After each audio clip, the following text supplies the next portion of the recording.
Welcome back to GavGoesIn. So, guys, bit of a different one today. Obviously, international break. We know obviously it's the time where there's not any really notable news around. A few clubs and international break for me is yeah, it's boring. Let's be honest. But I thought I'd do something a bit different. And I think it's good to look at again what the title is. Who is the best player in the Premier League? Um, for me, I think obviously as you guys have, if you've been watching my channel for any amount of time, I think in terms of the quality, I think the quality in the Premier League has gone down. And I remember, sort of if we're looking at, over the last 5, 10 years, I would say, I think it's been easy to say who you think is the best player in the world. And I think now, I think a lot of people will pivot to the same old certain players, even though I don't think they are, and I will touch on them players as well. But I think never more than now, I don't think it's easy, to say who the best player in the Premier League is. And I think that's a sad indictment of what the league's become, and I think obviously I have my preference in who I think, other people will have their preference. And again, a lot of it is subjective. But for me, picking the best player in the Premier League, used to be easy back in the day. But I think now it's difficult to kind of think who is the best player in the Premier League. I think if we go through some of the obvious names, we've got the likes of, again, Mo Salah would always be up there. For me, I don't think Mo Salah's a great player, but in terms of his numbers consistently, you would have to put him up there in the conversation. And I think a lot of people would put him up in the conversation purely because of his numbers, But I think you can clearly see, and again, it's still early days, but I think you can clearly see he has declined. Well, he for me, he was declining last season. But I think it's safe to say, I don't think you're gonna get a Mo Salah that is gonna top the scoring charts for me this season. Big up to Jay, big up man. Adam Cole, big up. Um, so yeah, I don't think you're gonna get a Mo Salah that is gonna top the scoring charts this season. I definitely don't think that. I think the way he started, he did get a goal obviously on the first game against Bournemouth, but let's face it, that was coming to the end of the game against the run of play as well. But I think people would put him up there because of his numbers. Then we move on to Erling Haaland. Haaland's again the same, really, because of his numbers. Again, the way that I look at it is who is the actual best player. And again, a lot of it is subjective because, different positions require different arts, basically. But Erling Haaland would be one of the names that people might mention because of his numbers. But as you can see, in terms of the overall player, I don't put Erling Haaland up there as an overall player. I think in terms of goal scoring, he's always going to be up there in the reckoning. And to be honest with you, you can't really argue against it because he does consistently get the numbers. Then we move on to his teammate Rodri. And for me, Rodri, I think because of the injuries, I think there was no doubting when Rodri won the Ballon d'Or. He was definitely the best player in the league for sure. And again, in world football, you would say he was definitely there as well. I think the big thing for Rodri is how does he overcome the injuries that he's got, that he's been picking up. And again, ACL injuries are never easy, and it's gonna take a bit of patience from the City fans, even from Pep Guardiola himself, to see how Rodri can come back. But Rodri for me is definitely one of the best players in the league. But I think at this moment in time, we can't say if he's gonna come back and be that best player in the league. Because ACL injuries are difficult injuries to overcome. So, but again, people would definitely put him up there. And then from there, I'm struggling. I'm struggling because the three players, Salah, Haaland, and Rodri, are the obvious names that a lot of people would go for, And but the person that I'm gonna go for, and again, a lot of it is subjective, should I say?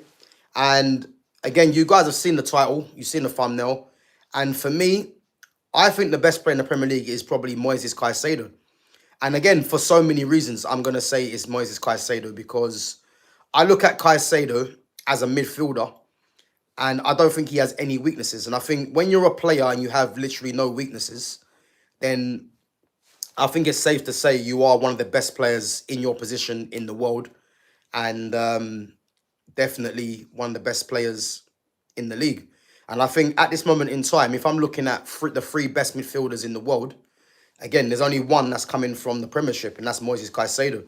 Um, and I think in terms of defensively, his positioning is very good positionally.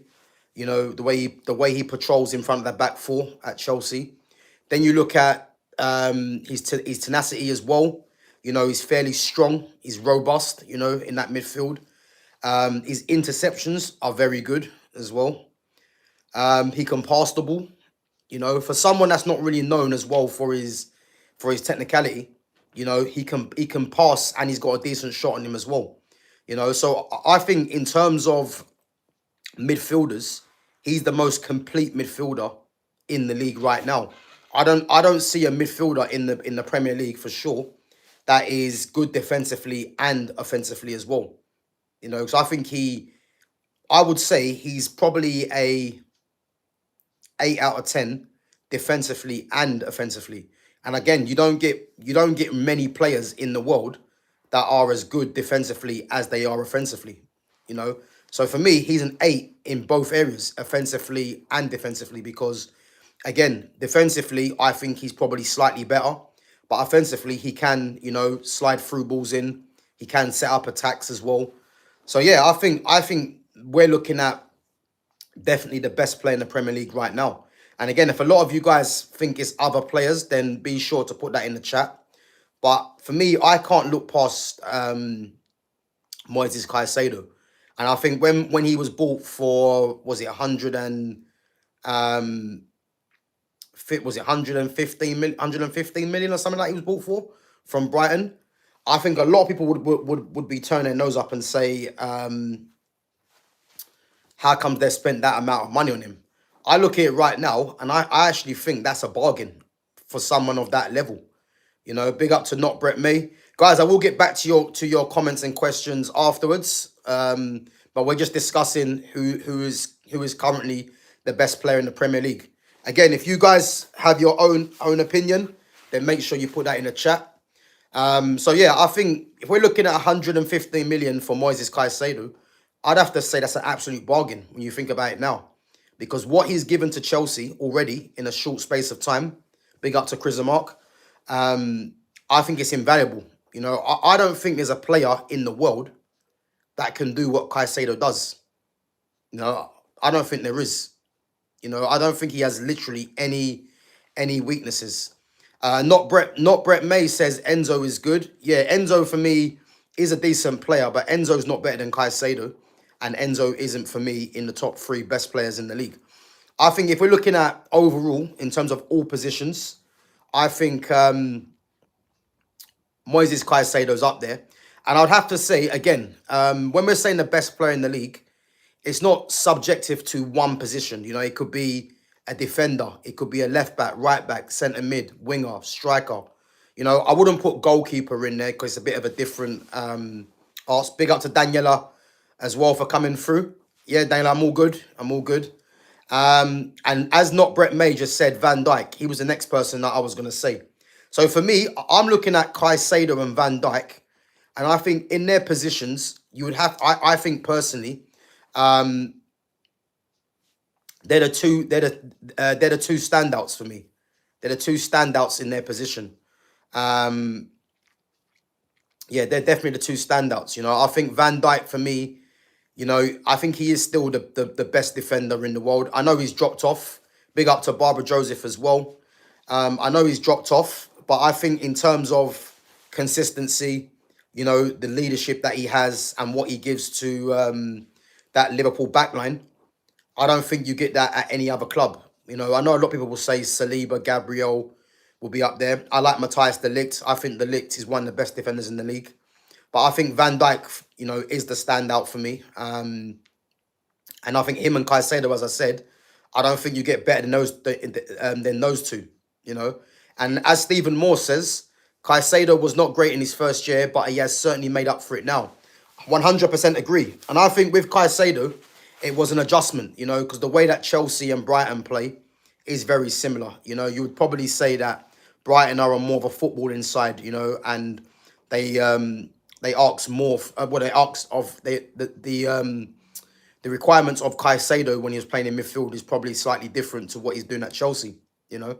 But I think, yeah, the fact that wasn't that great in his first season, to see what he's doing now, you know, is testament to himself, and it's testament to the scouts who are at Chelsea who saw how good of a player this guy could be. And let's not forget, you know, Brighton bought this guy for peanuts, really, you know, and to think that they got 100 odd million out of Chelsea for him.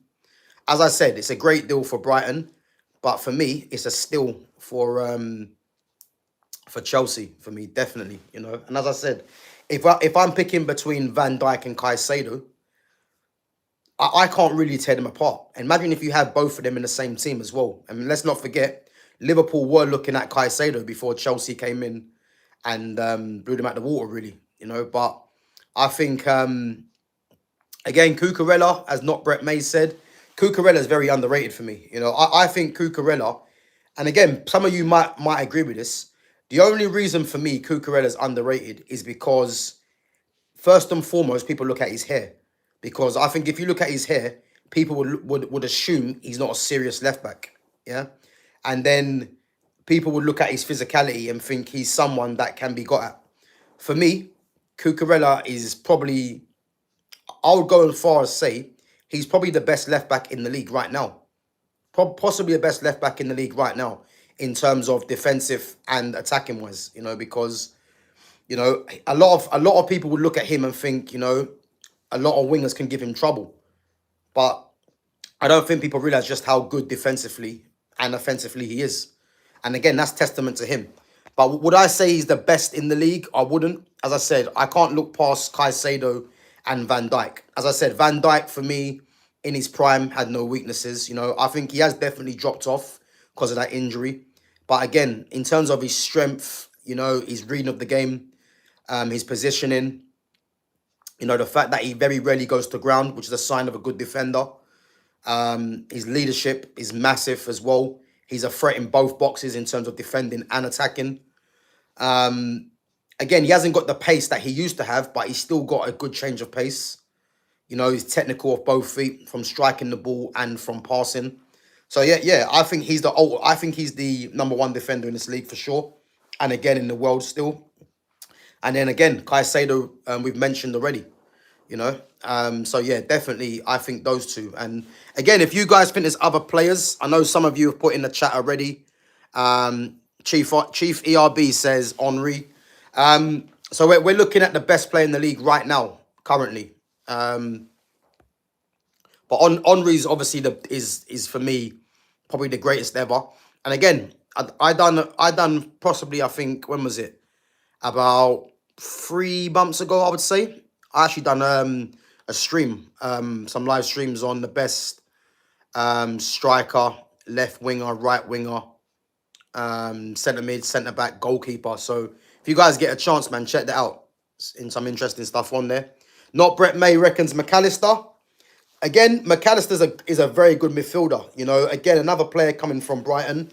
And I think McAllister's another one that goes under the radar. You know, so I think a lot of people look at the obvious ones, you know, the likes of Declan Rice, who for me is definitely not in that list. The likes of Kaisedo, you know, Gravenberch, you know, there's a few others as well, Rodri and all them kind of players, really.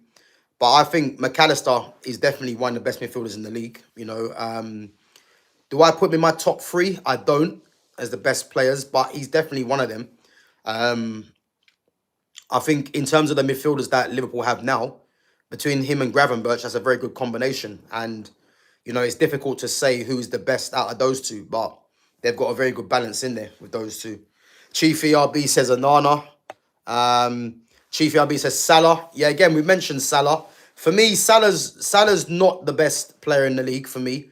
People would have him up there because of his numbers. And again, as I mentioned earlier, I think if we're looking at numbers purely for Salah, then he does deserve to be in the conversation. But in terms of a pure footballer, and who has literally no weaknesses, it's very hard to argue with Van Dijk and with Moises Caicedo. Salah does have weaknesses in his game. Um, and again, as I said, as not Brett May has mentioned as well, he has dropped off, and he dropped off a bit last season, even though his numbers were crazy. Towards the end of the season, he wasn't great, and this season he hasn't started well either.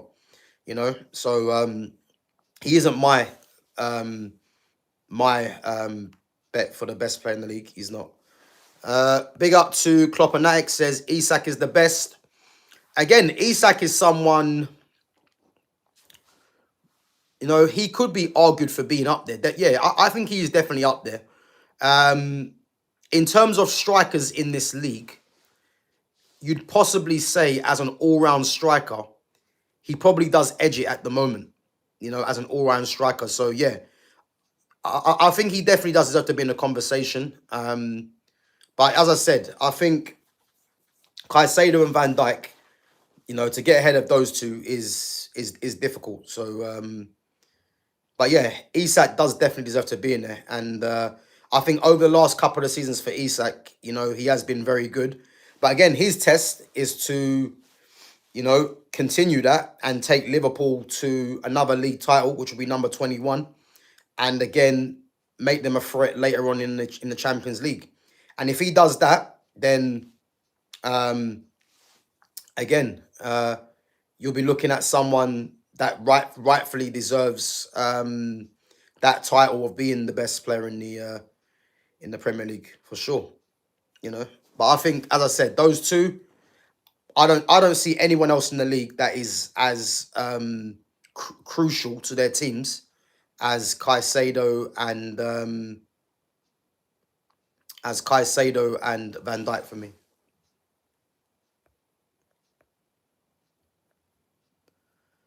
Yeah, big up, Jay. So Emrah Oz there says, which football teams do you know from Turkey? Where do you want to start? Fenerbahce, Galatasaray, Besiktas, Trabzonspor, Gençlerbirliği, Konyaspor, Sivasspor,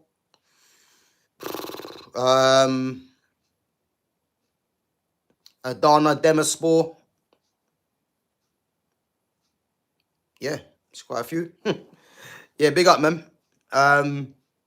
So not Brett May says, do you think Isak will start before Ekatike? Yeah, listen, against Burnley, I expect Isak to be on the bench purely because Isak is hasn't had a pre-season with Newcastle. So again, because Ekatike has been playing well, been in good form, been scoring goals against Burnley, he'll start that game. But I expect Isak to come off the bench. Although obviously they have spent that amount of money on him, Isak's not gonna start against Burnley for me. I think he comes off the bench and then probably makes his home debut the following game. I think they're at home anyway. Yeah, I think the following game they're probably at home. So I reckon they'll give him the start in that game. But when everyone's fit, Isak will start because of the outlay that they spent on him. But again, if Ekatike is showing form, he's going to have to find a place for Ekatike. And again, the fact that Ekatike can play out wide, I think personally Mo Salah should be under pressure for his position. I do think that. But I think the wage that he's on, the fact that he has given another couple of years to Liverpool, I think, you won't see him being dropped really, I don't believe. But if Ekatike is showing form, the likely casualty is gonna be someone like Cody Gakpo. So you could see a front three of Salah, Isak, Ekatike. But Isak will play because obviously the outlay. But again, I don't believe he starts against Burnley because Liverpool won 9 from 9, even though they have been poor. But yeah, if we're being serious, we have to look at how they've been doing, and because they got 9 points from 9, there ain't really too much to change, you know. But Isak will definitely come in sooner or later. But big up to Oliver Studios as well. Big up, man. Shawnee says Isak or João Pedro more goals this season. Do you know what? That's a good question. You know, that's a very good question. I mean, if we're basing it off the last couple of seasons, you'd have to go with Isak. But João Pedro has started very well. I think, how many goals has he got? Has he got about 3 goals this season already? But what I would say with Isak, I believe Liverpool possibly create more chances than Chelsea. And if they continue to do that, then you'd expect Isak to get more goals, you know. But that's a very good question, because the way João Pedro started his career at Chelsea has been nothing short really of sensational. But I think you have to say Isak, purely because I think Liverpool will create more chances, and Isak is probably a better finisher than João Pedro. So yeah, I'd probably say Isak, to be honest. But I do think those two players there, you know, I think those two players will be amongst some of the best scorers in the league. I definitely do believe that. Guys, come on, there's 89 of you in there, 6 likes. Smash the likes, guys. Come on, big up yourselves each and every time. And if you're new in here, make sure you sub to the channel as well. Really, I have a feeling Ekatike will be more of a main man than him. Listen, I mean, I'm not gonna disagree with you, but again, when you're spending 125 million on one player, there's no such thing as putting him on the bench, you know. And again, they had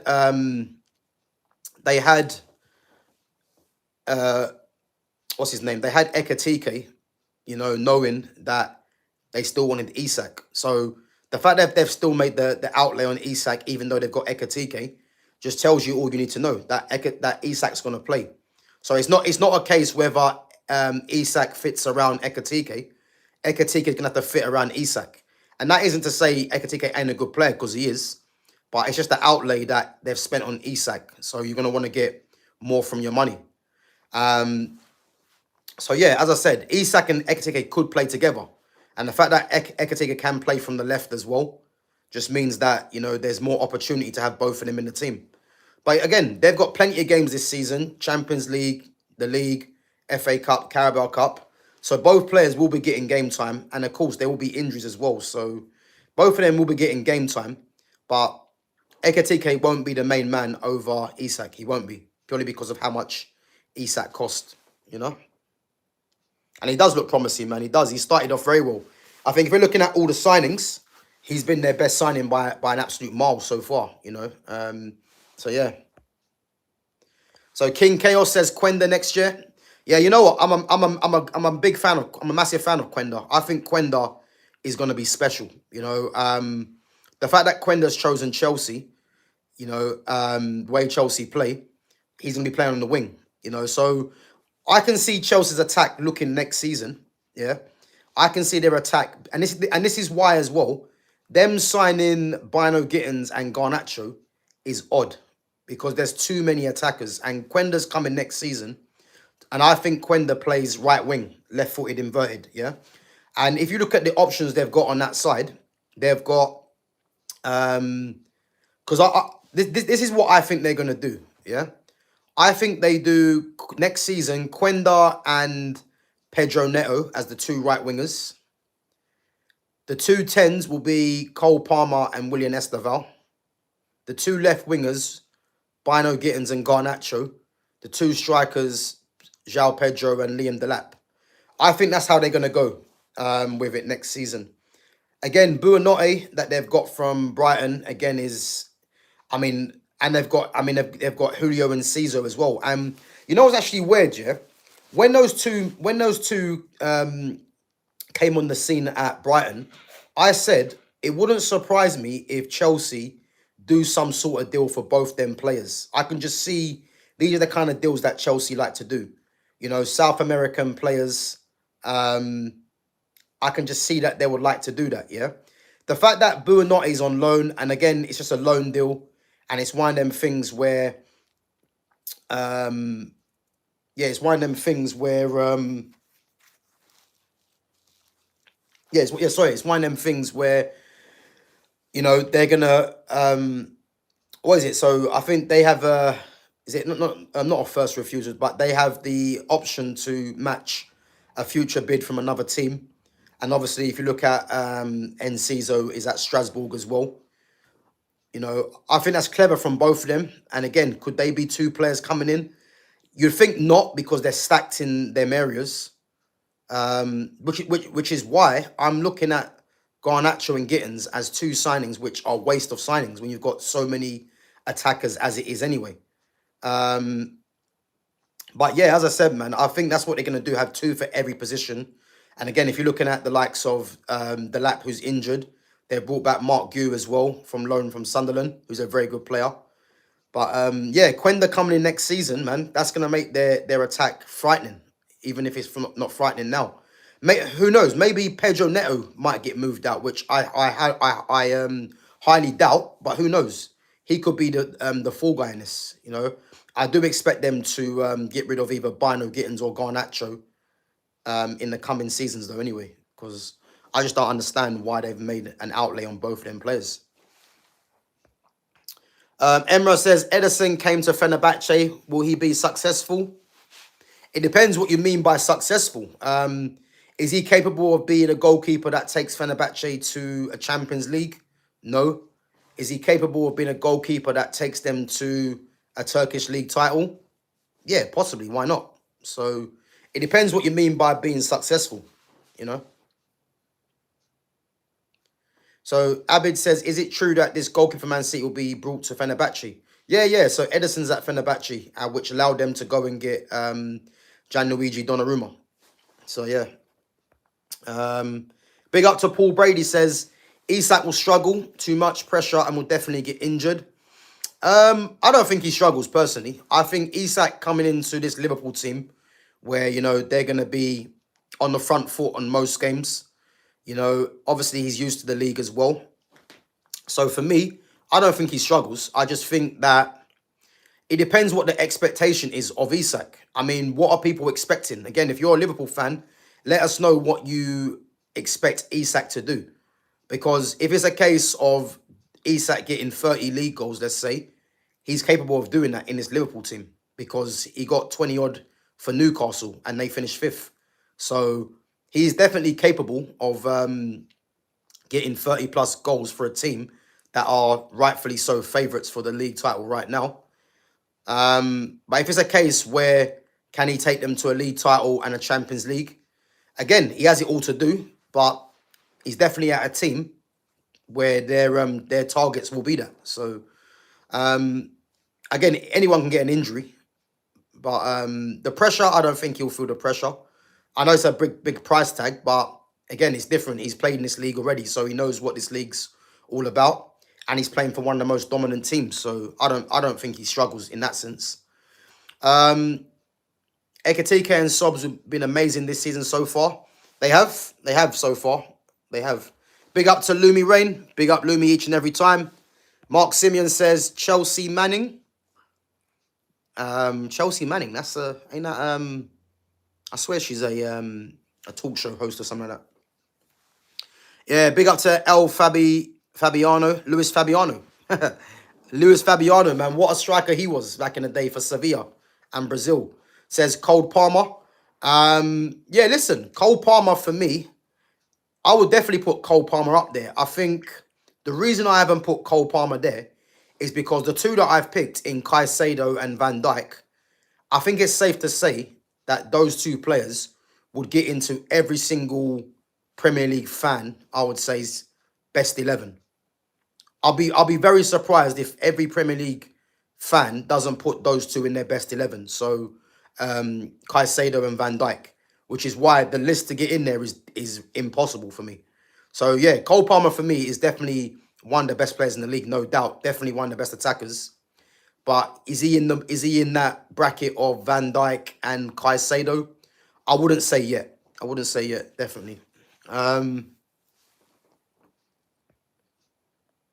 So Mubarak reckons Garnacho will score goals.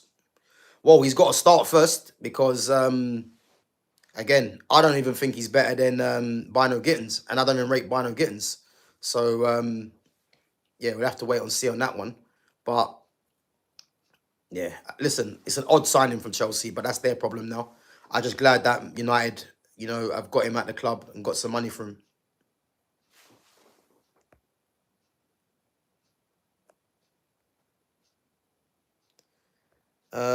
Big up DXR, big up, bro. Liam Wood, big up, says thoughts on what happened with Guehi. Yeah, listen, Guehi's definitely leaving Palace after this season. Who knows? He might even go in January. But I think the deal that fell through for Igor Julio from Brighton, by all accounts, I heard that's why Palace pulled the plug on it because even though they got did they get one or two defenders in the window? I can't remember. I think they got one, a youngster. I think the fact that it fell through, which is why they kept Guehi. But again, it's a for me it's a bit of an issue for Liverpool because again, one injury to Van Dijk or Konate, then it's all going to fall apart because you're now relying on Joe Gomez or even Leone, who's unproven. So for me, I think Guehi probably moves in January or moves on a free at the end of the season. So again, it must be frustrating for him, but these things happen. King Chaos says Esugo is the next Kaisedo. Yeah, listen, from what I've seen of Dario Esugo, obviously formerly of Sport in Lisbon, yeah, he is like a Caicedo, but he's not really going to get much game time because they're stacked in midfield. And again, what happens to Romeo Lavia? Because I think Lavia is arguably, when he's fit, one of the best midfielders in the league, no doubt. His press resistance is crazy. He's tenacious as well. He's very comfortable on the ball, but he just can't stay fit. And again, Chelsea have a decision to make on him because as good as a player as he is, you have to kind of think, is it better moving him on? So, again, Asugo's going to have tough time to get past him as well if he does stay fit. And not to mention their midfield is stacked as well. You think of Caicedo as an automatic, Enzo's the vice captain, and then you've got Andre Santos, who had a great season last season at Strasbourg on loan. Lavia when he comes back, and then you got, as I said, Asugo. So they are stacked in midfield, and it's stacked of quality as well. So, but yeah, he's gonna have a tough time getting game time. But again, they've got a lot of They got a lot of games. They're gonna want to be resting players. So it's up to them players to come in and take their chance. That's all it is. Big up to Kudarat. Ada Falake says, what do you think of Newcastle? I think personally, the two signings they've made in Nick Walter-Mada and Johan Visser, I think that's two very, very good replacements. And they've got money, 125 million for Isak. I still stick by saying they should have got more money out of Liverpool because I thought 150 was definitely going to be the fee. To think that they actually took less money is surprising. But to get Walter Marda and to get Johan Visser, again, Visser's proven in this league that he can score goals for Brentford. So what's he going to do at a team like Newcastle, who will create more chances? And Nick Walter Marda, for me, he's the future striker for the German national team. So again, man, they've made some very good acquisitions there. They've brought in Malik Thior as well from AC Milan, Belgian defender. Anthony Elanga, who fits their system as well. So yeah, they've made some good signings, but can they kick on and go one further than the top four? Who knows? Who knows? Mubarak says Manu will finish somewhere down there. Somewhere down where? Gomez and Leone are really good backups. Yeah, listen, they are. They are good backups. Again, is Leone left-footed? Is he left-footed, Giovanni Leone? Again, they'll be good backups, but then when you start getting injuries to your first-team defenders, this is when, can the backup sustain a title charge if Liverpool are still going on that? This is what's going to happen. If you look at the likes of Mark Guehi is good enough to start for Liverpool, even though you've got Van Dijk and Konate. But if you're relying on Gomez and Leone, if one of them two get injured, this is where the issues come. So, yeah, who knows? NSC Edit says, do you think Arsenal winning anything this year? That's an easy answer for me. No. And again, I'll mention this again to you guys. For me, Arsenal are not in the realm of winning FA Cups and Carabao Cups anymore. I think the team that Arteta has built with the amount of money he's spent, they've gone past winning FA Cup, Carabao Cups. The only possible solutions for Arsenal, which will make it a successful season, is winning either the Premier League or the Champions League. Because I don't believe Arsenal fans should be happy with Carabao or FA Cup. They've gone past that. So Champions League or Premier League is what should be achieved if Arsenal to have a successful, if Arsenal are to have a good season. And just based on the manager who's in his 7th season now, do I believe they do any of them too? I don't, because he hasn't got what it takes to take them to the next level. It's as simple as that for me, you know. So yeah, not for me.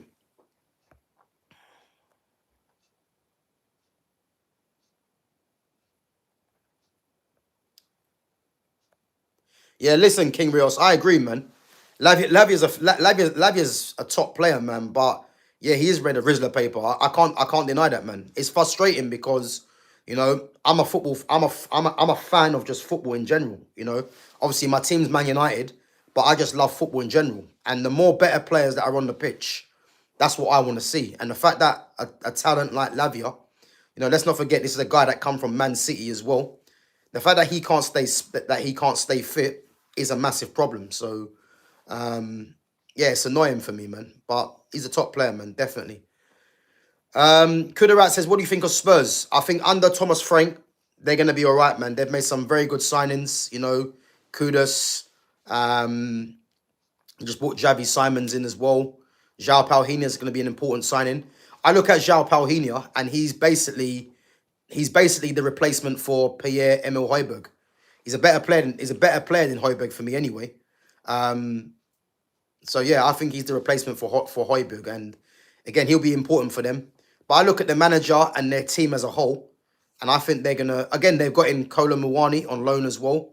I think they're gonna cause some teams some problems this season.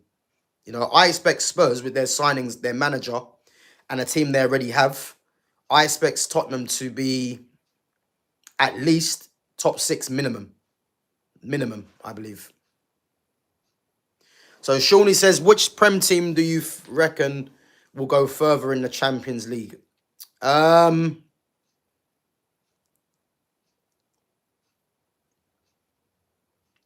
good question, you know. I don't really know.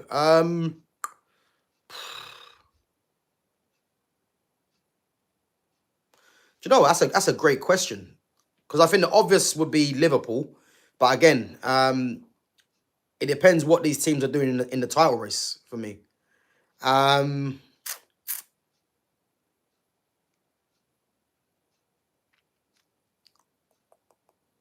You know what? That's a difficult question. That's a difficult question.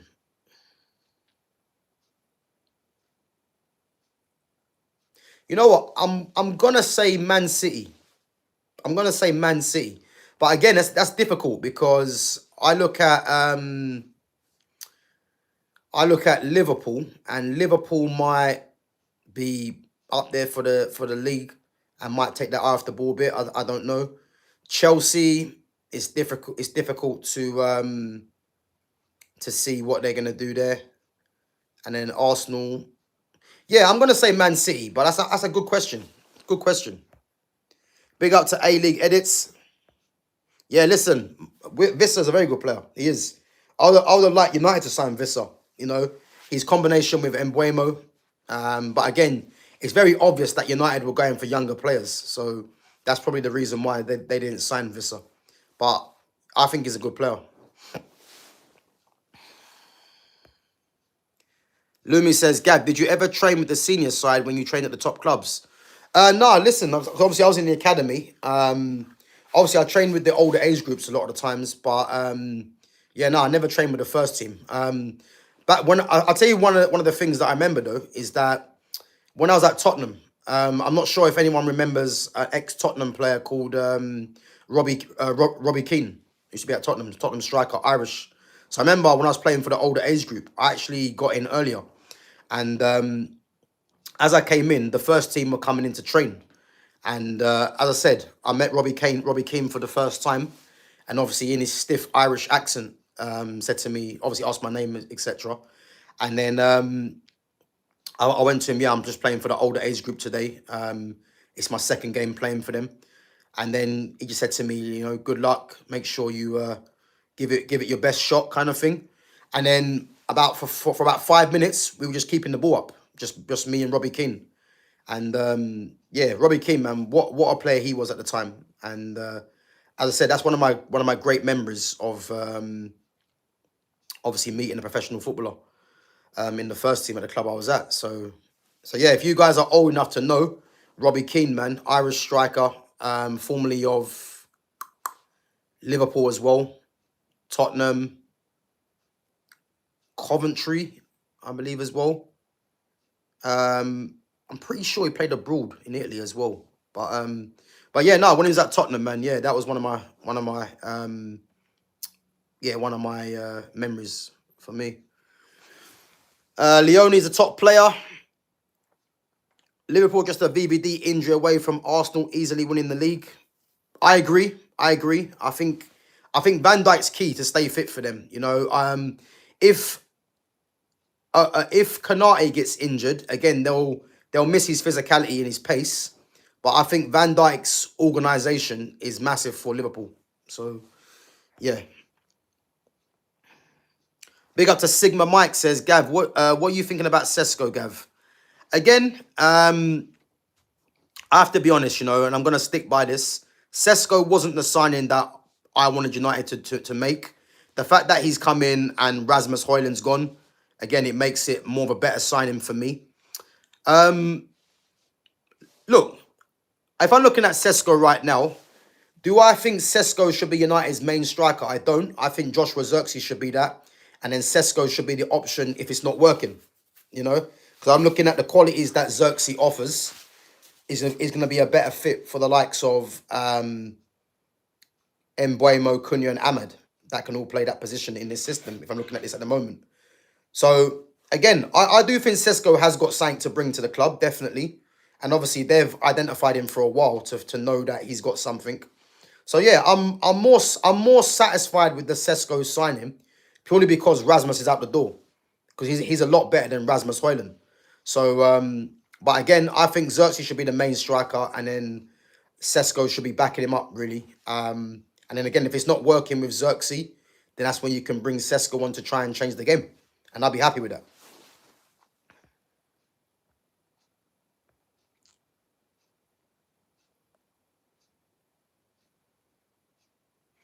Yeah, listen, Thomas Frank's a very good manager. I rate him highly. So Gar reckons Arsenal will get the furthest in the Champions League. Who knows? Who knows? I mean, I think if Arsenal get through the group stage and they meet one of the favourites, I think they go out. You know, I think this Arsenal team, I think this will be it for Arteta. You know, I think they're going to go backwards personally, you know, because, yeah, I think they go backwards from this season. Yeah, listen, Lumi, Robbie Keane was, man. He was a funny guy as well. So, yeah, very good player, man. I remember him playing up front with Teddy Sheringham at Tottenham. Yeah, that was a strike force. I think Robbie Keane was number 22, I believe he was, before he went to the 10, once Sheringham left. So Stay says, who was the best player you played with in the academy that is now playing professional? Played with. I mean, whoa. Again, I'm probably giving it away. So a lot of the players that I played with are actually, are actually pundits now. Funny enough, so I wouldn't say they're the best players I've played with. You know, I think if you look at the likes of Jamie O'Hara, that was my age group there. Obviously, he's on TalkSport. Charlie Daniels, again, that was my age group there. He's someone that played for Bournemouth in the first team. I think he was on Sky Sports the other day, actually. Best player I played with in the academy. It's difficult. I mean, in terms of a defender, I don't know if anyone remembers a defender that played first team for Tottenham called Phil Eiffel. He was a right back. He was good. Trying to think now.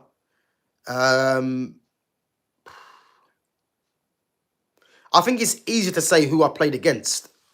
And again, some of you that probably don't know this, or some of you that might know this, again, I played against Wayne Rooney when I was like 14, and he was ridiculous. Like, he was just ridiculous. Not only physicality, but his technical ability was something else. But probably the best player I played against was probably Samir Nasri, I would say, when I played for Tottenham. We went to a tournament in Belgium, and obviously he was at Marseille at the time. And again, roughly around the same age, 14 or 15. He was probably the best player I played against. So yeah, him and what's his name, Wayne Rooney, were the two standouts. And as you can see, those two had the careers they had. But in terms of playing with, I can't really think of anyone I've played with that have been standouts. I thought they were good players, but I don't think they were standouts personally. So yeah, that's what I would say, man. I think, yeah, I'd say Rooney and Nasri. I would say the best two players that I've played against. Yeah, listen, Harvey Elliott to Aston Villa is a very good signing. Again, you know what? Yeah, it's going to be very interesting to see where Harvey Elliott actually plays, because obviously Harvey Elliott is, he is a number 10 really, but he can play from the right as well and can play slightly deeper in midfield. But I wonder if they play him inverted on from the right, because they've got Morgan Rogers who plays in the 10 that can play from the left as well. They brought Sancho. I just wonder, I wonder if Unai Emery is going to be brave enough to go with Harvey Elliott from the right, Morgan Rogers in the 10, Sancho from the left, and then Ollie Watkins as a striker. I wonder if he does that and then has a midfield two, whether it's Boubacar Kamara and Yuri Tillemans, or Amadou Onana Tillemans, Amadou Onana Kamara. You know what I mean? He's got options there, put it that way. So yeah, I think it's one to watch, man. I wonder if he's brave enough to go and do that. Who knows, man? But they've definitely got options to change things up. Anfield the Res says Salah, Isak, Ekatike, Verts, Gakpo, Chiesa, Ngumoha. It's too easy. Well, we're gonna wait and see, man, because the pressure is on Liverpool. So let's see if you got that same energy, man.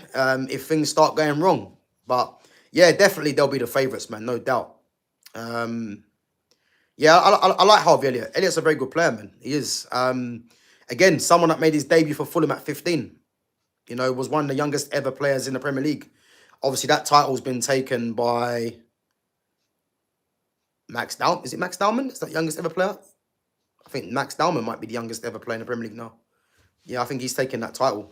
So, yeah.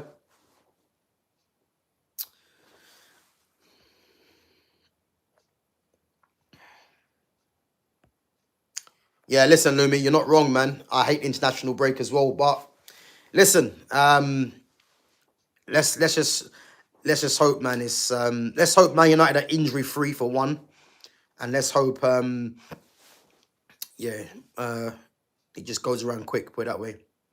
Gav, who's winning the league, Gav? Again, I'm not going to change my mind. It's going to be between City and Liverpool for me.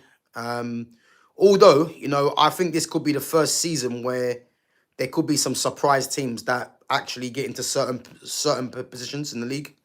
But I think you have to go with City or Liverpool for me. I think Liverpool at this moment in time are probably the slight favourites. But I think, as we know, City always starts slow. But I think City's season gets going after the international break. And who they got? Manchester United, And if this manager's here, which I'm hoping he's not, then I think City will fancy their chances, man. I think.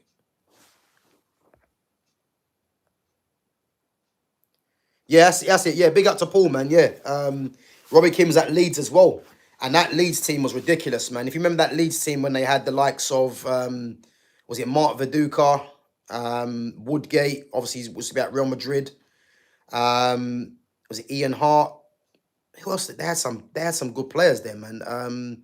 Harry Kewell, Lee Bowyer. Who else was there? Was it Alan Smith? I remember Leeds were in the Champions League. Funny enough, they had some good players. Rio Ferdinand. How can we forget Rio Ferdinand? You know what I mean? Yeah, there are some good players, man. So Sesko has the potential to be a very, very good striker, but Prem is hard for young players like him to hit the ground running. I hope he does. Yeah, listen, we all hope he does, man. If you're a Man United fan, do I believe he's gonna be one of the best strikers in the league? I don't, but I think he'll contribute to the team definitely. So we have to wait and see what happens. Yeah, Lumi says, yeah, Jamie O'Hara. Yeah. Have I got any stories on Jamie O'Hara? I don't really have any stories on him. Funny enough, actually, as soon as I signed for Tottenham, before I was at Chelsea, and obviously I left Chelsea to go Tottenham because it's a bit closer to where I used to live. So basically, what happened as soon as I went to Tottenham, Tottenham had just signed Jamie O'Hara from Arsenal. If anyone doesn't remember, Jamie O'Hara used to be at Arsenal before Tottenham, and they signed him for £1 million. And again, at that time, £1 million was a lot of money. Getting someone of that age to come to another academy team. So literally, he just signed for Tottenham as soon as I went there. And again, he was on a pro contract straight away when they signed him, which you are going to be because if you're getting bought for £1 million. As a player, I mean, he was just more physically developed than a lot of players at that age. You know, I thought he was a decent player, but I don't think he was great. I just think physically he was more advanced than a lot of players in that age group, really. But yeah, to be honest with you, I don't really have any stories on him. I didn't really chat to him that much. But again, yeah, he was someone in my age group. And again, I don't really agree with his opinions on football in general, as it is anyway. You know, a lot of the pundits, I don't really take their footballing opinions seriously, and he's definitely one of them. I don't really listen to. But yeah, as I said, yeah, he come to Tottenham as soon as I signed for them from Arsenal. So yeah, obviously, yeah, I played a few games with him, a few training sessions and that as well. But a lot of the time, he was mostly playing for the older age group because, as I said, when you get signed in a pro, they're gonna fast track you with the older age group as soon as possible. So yeah, he seems like a prankster. Yeah, possibly. But again, I wasn't really around him that much to know that. So big up to LJ. So LJ says, may I ask what academy you played in, Gav? I just joined. So I was at Chelsea for 7 years. I was at Tottenham for 3 years. Yeah, so Chelsea and Tottenham. So yeah, man, I've had some good experiences against some top players that again made the professional scene. So yeah, man, I've had some mad experiences. Played on so many different grounds. You know what I mean? I think the best ground I probably played at was the Amsterdam Arena, which is in Holland. That's the best ground I played at. But yeah, no, mad experiences, man. So yeah.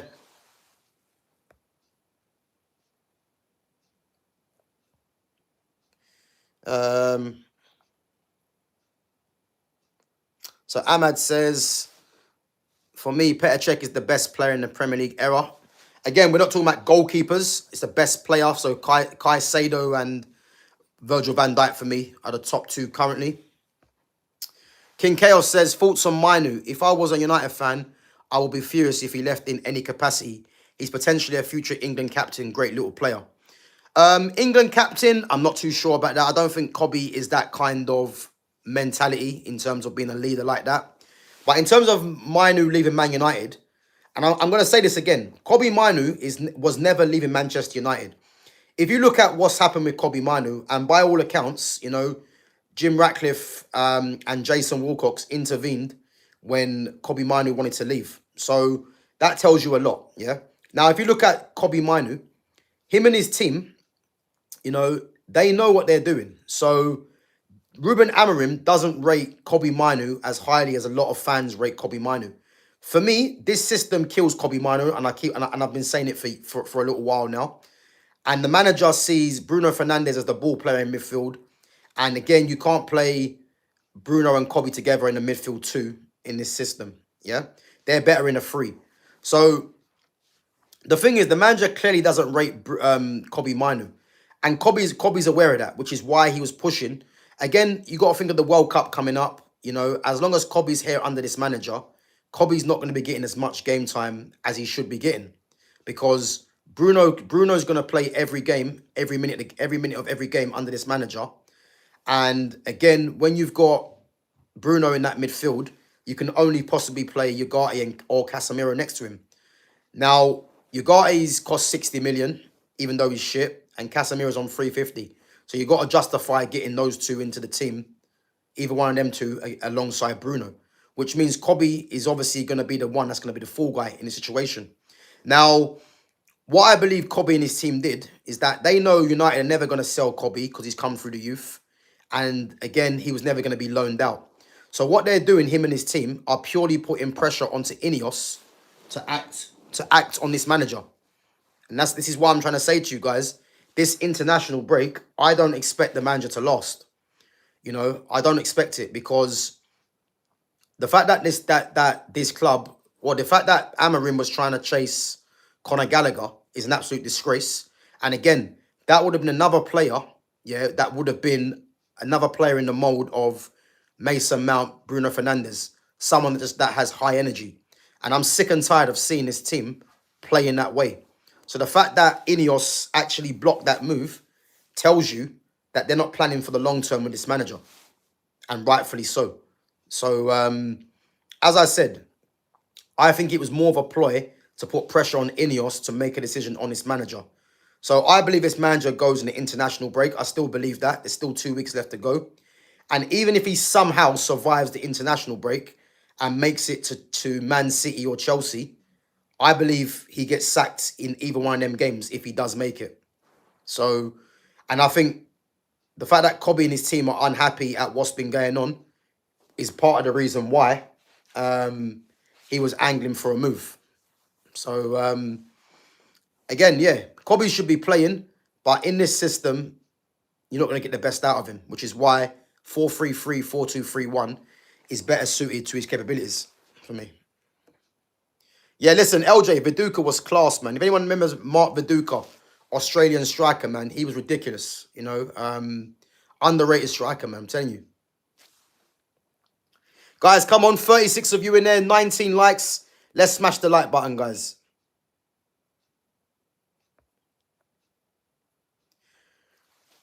So LJ says, now I know why you have a good football IQ. Yeah, no, I appreciate it, man. But as I said, football's my life, man. Like, I've been in football ever since I was like 6 years of age, you know. So I've been in there, what, plus 30 years, man. So I've seen a lot of things that have gone on, you know, inside academies and stuff like that. I know how things work in these academies with players, how certain players are treated, etc. And just watching football from young and just watching all kinds of football, you know, whether it's Serie A, La Liga, Premier League, Liga, Bundesliga. Like, my knowledge in football is just there. I just know football is just something that I just know, you know. So you guys can ask me more or less anything about football, and I can probably give you the answer, because it's just something that I've just been invested in from young. So again, yeah, I've had great experiences in football from playing, watching, and coaching. So yeah.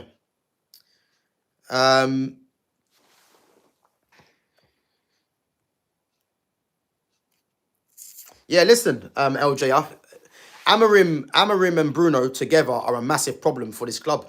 They are, because you've got the manager and you've got the captain, and Ineos just need to take the power out of both of them, out of both them two's hands, you know, because as long as them two are here, United not doing anything serious, you know.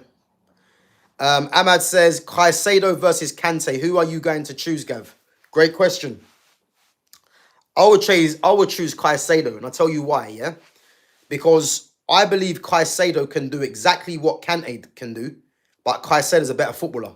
So, yeah, that's basically how I can explain that. I mean, people will say, but Kante was instrumental in Chelsea winning the league title, you know, which, again, I hear, and was part of the Leicester team that won the title as well. So, yeah, because Caicedo's got it to prove, But if we're looking at player for player, who's the better player, I believe Kaisedo can do a similar job to Kante because Kaisedo can get around the pitch. But again, Kante can't pass like Kaisedo. So Kaisedo's a better footballer for me. So I'm going to say Kaisedo. But Kante, to be fair, was crucial when he was playing for both Leicester, Chelsea and for France. So...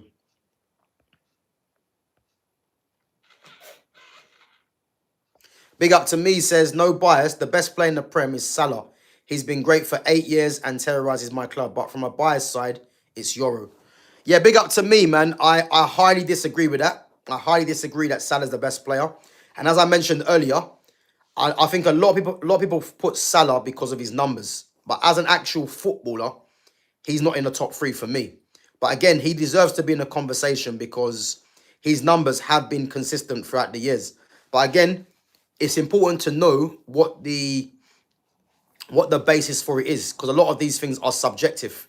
The way that I kind of link it to the two best in terms of Kaisedo and Van Dijk is that I look at those two players in their positions, and they have the fewest weaknesses for me out of every other players in their positions.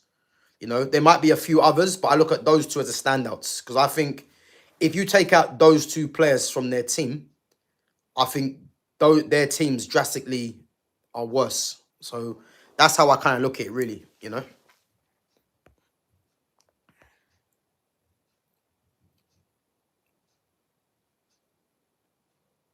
Nah, listen, man, I'm not here for this Conor Gallagher talk, man. Please, man. I'm not here for Conor Gallagher. Definitely not.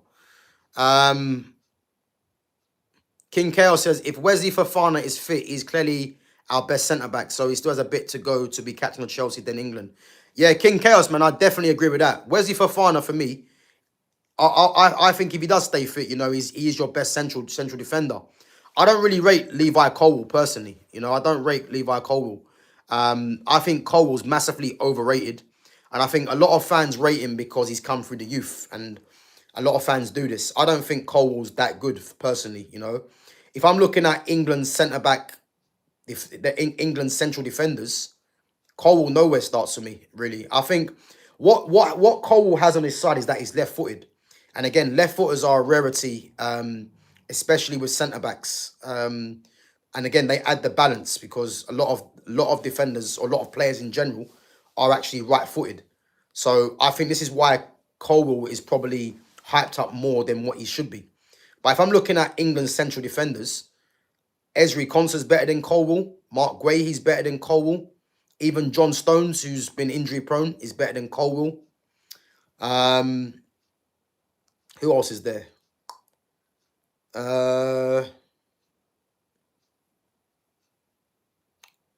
So Guehi, Konsa. Who's that one I say? Guehi, Konsa, John Stones.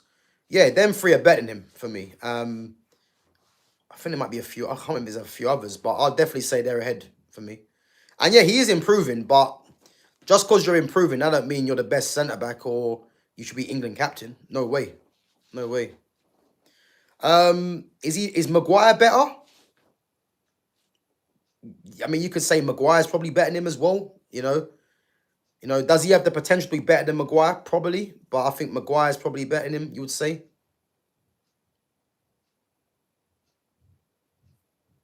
And again, yeah, doing your ACL, man, how's he going to return, man? Because a lot of players are doing this, man. And yeah, it's one of them ones. King Chaos says 1 Makaleli, 2 Sen, 3 Kante, 4 Kaisedo, 5 Asugo. Crazy Chelsea midfielder history and now future.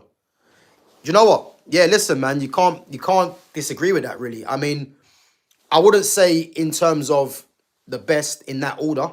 I wouldn't say that. But in terms of the midfielders that Chelsea go for, you know, black African midfielders, listen, yeah, man, they've targeted them players for sure, man, for a reason.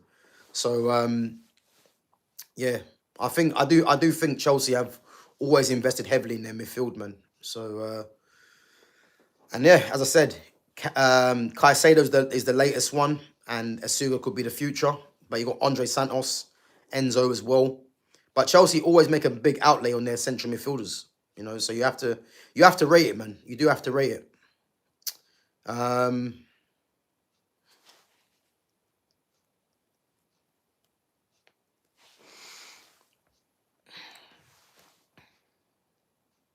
So LJ says, I hate Liverpool, but you can't call VVD overrated. Nah, VVD's not overrated, man. Not for me, definitely not. I think he has dropped off, and rightfully because of that injury. But there's no doubt in that Liverpool are a much better team with him. There's no doubt in that Liverpool are a much better team with him in there. There's no doubt in that, man. 100%. 100%. Neo says, Maresca doesn't rush players back. I reckon they'll be extra careful with him. Who's that? Romeo Lavia. Is that Romeo Lavia? Blank says, how good is Max Dowman? Yeah, listen, Max Dowman's actually from down the road from me, actually, funny enough, you know. I actually see him the other day. But yeah, listen, Max Dowman's got a lot of potential. He has. But I think I wonder if I think a lot of fans are getting a bit carried away with Max Dowman, in my opinion, because you know, let's just see how he grows, because one thing's for sure, you know, he is going to be getting roughed up by a lot of these defenders. And again, the guy's only 15, so you know, he does need space to grow, you know, and but I think literally like he has got a lot of ability. He has, there's no denying that. But I think it's too early to see what level he's going to reach. You know, because first and foremost, he's got to try and get a regular place in the squad, which he's doing at the moment. I mean, he's been included in the Champions League squad as well, which is mad at 15. But again, he's gonna have tough times ahead, and it's how he comes back from that, really, or how he overcomes that, should I say? But yeah, I do think he's a very good player. I do, but I think it's too early to be, you know, gassing him up to the high heavens. Really, I think you got to let him grow. Neo says, where does Walton fit in this midfield? Who gets sold if he comes? Yeah, listen, Adam Walton's someone that United need. 100%, you know. Man United needs someone, first and foremost, that is a ball player. They've gone away from having ball players. You know, the last ball playing midfielder United have had, we're looking at the likes of Carrick and Scholes, you would say. Because since Carrick and Scholes, United haven't had a pure ball player midfielder. You know, so Adam Walton for me slots into this team perfectly, you know. But again, a lot of it is dependent on this system, this formation. Once this formation is scrapped, you'll see a better Manchester United. You know, you'll see players that are not playing regularly come into the team and look a lot better. It's so obvious. But as it stands right now, you know, under this manager, yeah, we can't really be expecting too much, I'll be honest.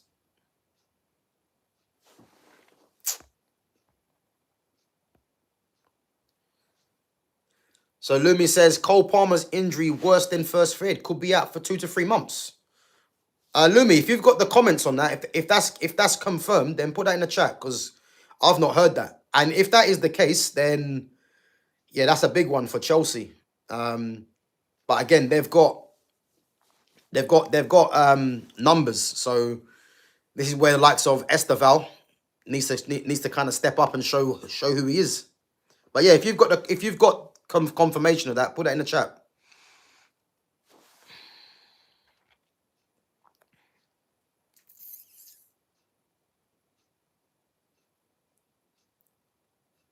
So Ola Oluwa Tukpi, in your opinion, is Wirtz a natural midfield that can deliver passes? Yeah, listen, I got no doubts about Florian Wirtz. Again, Florian Wirtz hasn't started off great by his standards, but he will come good.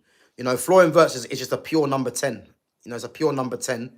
You know, he's a goal threat as well. He's a goal threat, and he can, to answer your question, Ola, he can deliver the passes, but he's a goal threat. You know, he's someone that is a number 10 that can play as in a 4-3-3 from the left as well.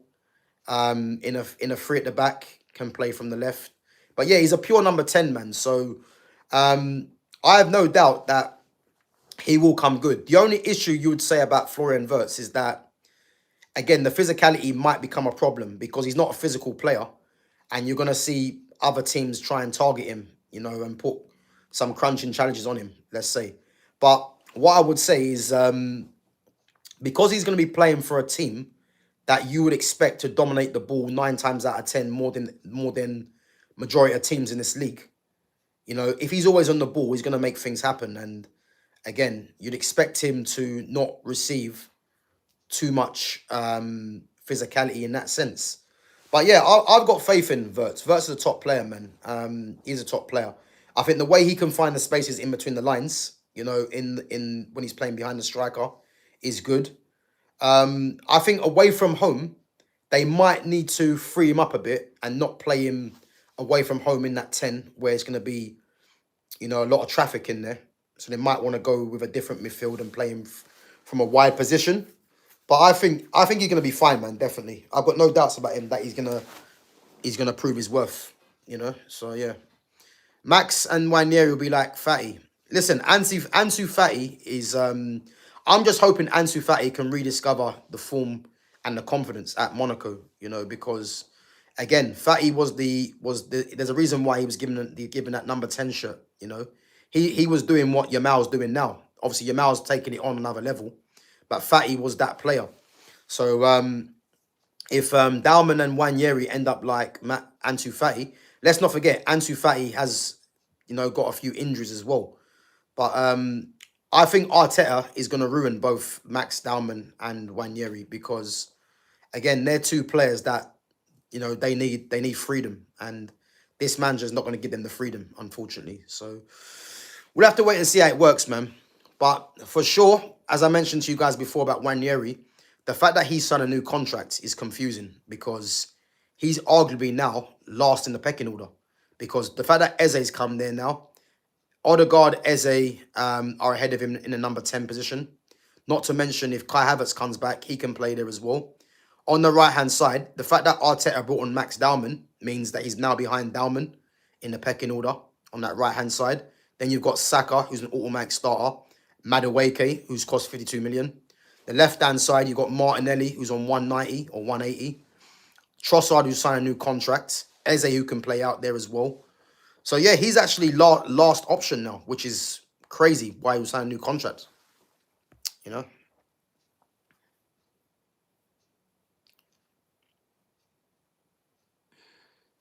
So, only young player I care about is JJ Abraham. That boy is special.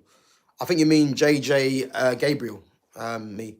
But yeah, listen, JJ Gabriel, man, he is special, man. But again, do I see United fast tracking him into the first team? Well, definitely not. Definitely not this manager, and definitely not in this system. But yeah, let him grow, man. And then when he's ready, they'll bring him up. But there's no doubting his ability. No doubting. Yeah, listen. Wharton's a top player, man. He does remind me of Carrick a bit as well. Big up to Fofi, says, I'm a Chelsea fan. I'm sure Liverpool going to win Premier League again because they get better striker and defence than Chelsea. Yeah, Liverpool have made a good fist of it, definitely. And but again, there's still a long way to go. Injuries, loss of form is going to kick in. Champions League games. So yeah, it's going to be up and down, put it that way. But I still think Man City are going to have a lot to say. I definitely do believe that. Right, guys, I'm going to go through a few more of your questions and comments, and then we're going to wrap up.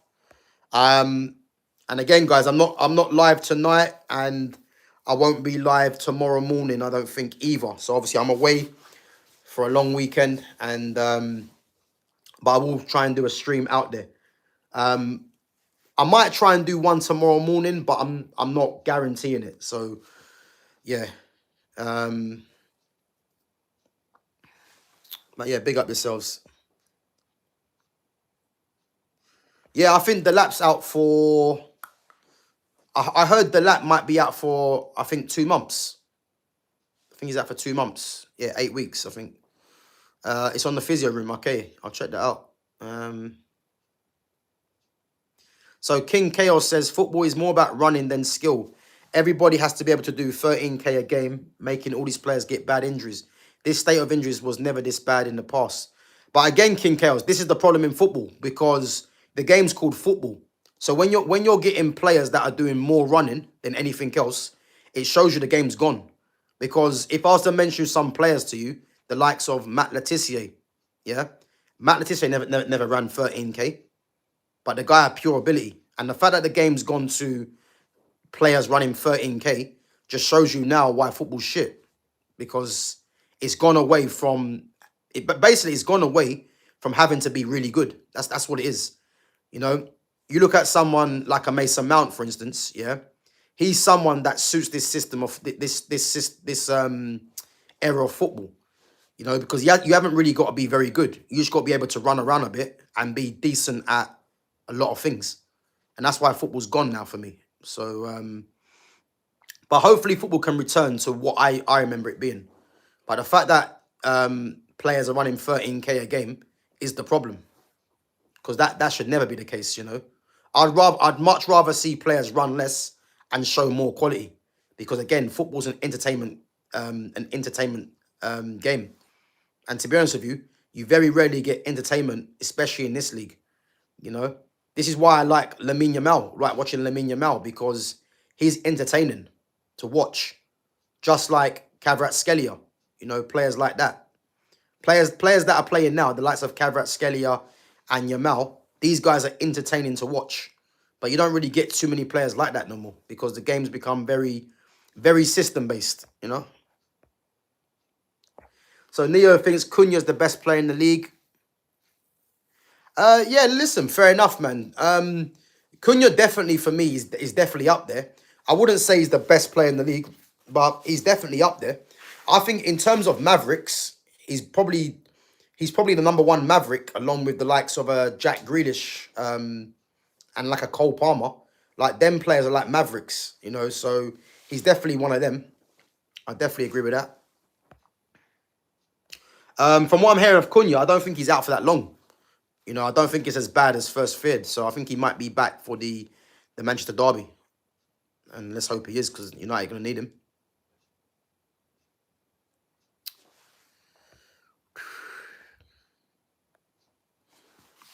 So JJ Gabriel will be in the Rio and Max conversation if he gets an opportunity. Yeah, big up Lumi, man. Do you know what he should do? He should do. But again, this manager's not going to play JJ Gabriel. So if anyone wants to see JJ Gabriel, it's going to have to be under a new manager, unfortunately. You know, but it's going to have to be under a manager that wants to play with the ball, not without it. And the fact this manager had the cheek to go that had the cheek to try and go for Conor Gallagher just shows you the problems there. So, but yeah, no, he could be in that. He could be in that mold. I think he's younger than both of them, because Rio's 17 now. Dalman's 15. I think Gabriel's 14. So, yeah, he could be in that conversation, but I think he's a long way off that at the moment. You know, so, but yeah, he's one to watch, man, definitely. Gav, enjoy the weekend. Is it the 90s nostalgia weekend? Listen, I'm not revealing it. I'm not revealing anything. I'm not going to reveal anything. But yeah, listen, let's just say you're partly right on that one. But big up.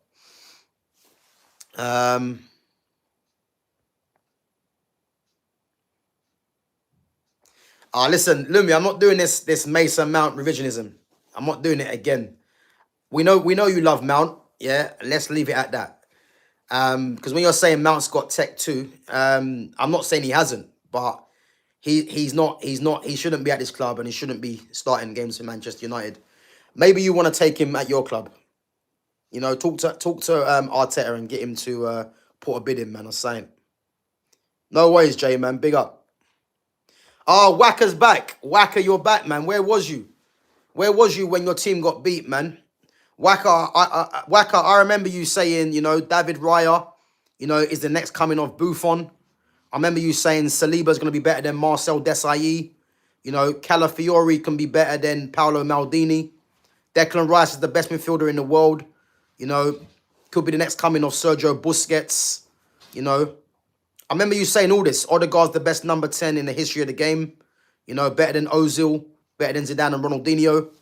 So, yeah, man, listen, you've come back now, and now you're saying Arsenal winning the league. Okay. Let's ignore that one. Nah, I'm joking, man. Big up yourself for coming on.